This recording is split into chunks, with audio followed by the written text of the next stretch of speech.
like putting on powder. Mosquitoes love me, but when the bite is already there, what's the best thing to put? Just the. I would advise a steroid cream, basically to control the inflammation straight away.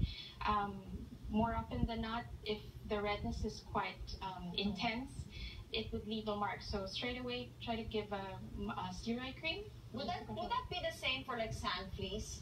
Yeah, they're basically the same. Any bites, any bites. Yeah. Okay. How about mga jellyfish or salabay bites? Oh, that's tricky. Some say someone said that you have to pee on it, or some vinegar or calamansi. Well, basically, I guess first aid, take care of the wound. You can wash it away. Just soap and water is enough. Okay, so you have to clean it first. Clean it well. You can put your antiseptics, and then you can put your antibacterial creams if there are wounds, and some anti-inflammatory creams if it is inflamed. Basically, but for the pee and all that, I wouldn't really advise that. I tell my kids pee on it. Sea urchins also. Like sometimes people end up stepping on sea urchins as well. Correct. Or divers. Yes. How about do fluorescent lights also cause damage to the skin? That's a tricky question. Actually, these fluorescent lamps, they emit a different kind of UV light, a different kind of wavelength as compared to the UV light that comes from the sun. So the main wavelength that causes the sun damage would be ultraviolet light. So that doesn't.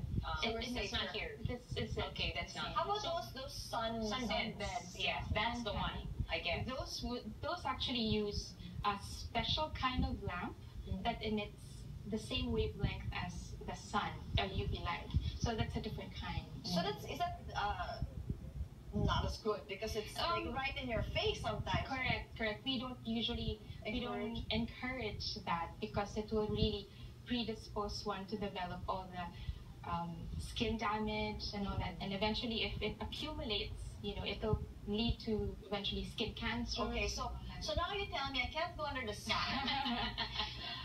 Only from 8 to 10, I gotta put massive sunblock to make sure nothing happens to me. Can I put bronzers at least? Does that work? Yeah, I guess that would be fine if you'd want to get a bit of tan, a good color. Just make sure you are covered with sunscreen underneath. Yeah. Do you get any clients that ask you, oh, I wanna get darker? Is there a treatment that they offer? I know there are whitening treatments. But what about the other way around? Here in the Philippines, we don't get that much clients who want to get tan. Mostly everyone wants to get lighter. But in other countries like Australia, where I stayed for a bit, there are tanning salons.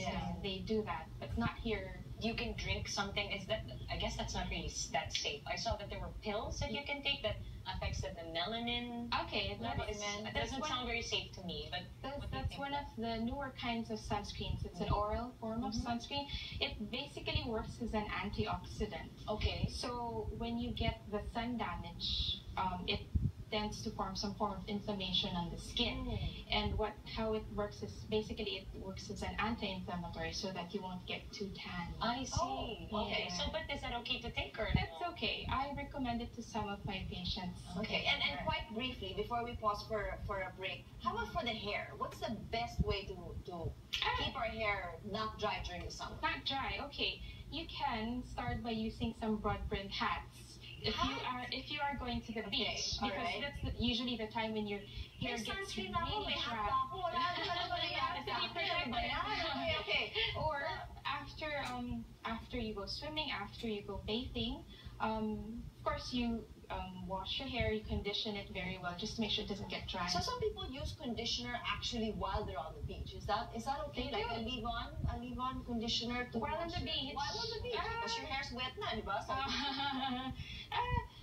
I guess it wouldn't hurt, but if it works for them, that's fine. All right. Well, thank you so much, Doctora, for again putting it down in our throats that sunscreen is a definite must for the summer. And for our viewers out there who want to share, of course, your thoughts, please do join us and join our conversation and send your thoughts on Facebook or tweet us at CNNPH Lifestyle with a hashtag CNNPH Real Talk. We will see you after the break.